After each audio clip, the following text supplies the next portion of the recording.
बिल्कुल सर। और ये टैलेंट आप देखें। अस्सलाम वालेकुम जी सर, मेरा नाम शान है और ये मैं कर रहा हूँ महिला स्कूल्स के लिए, स्पेशल बच्चों के लिए, तो उनको एंटरटेन करने के लिए आए हुए हैं।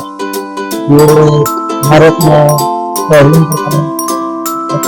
एंटरटेन करने के लिए बच्चों को आते हैं।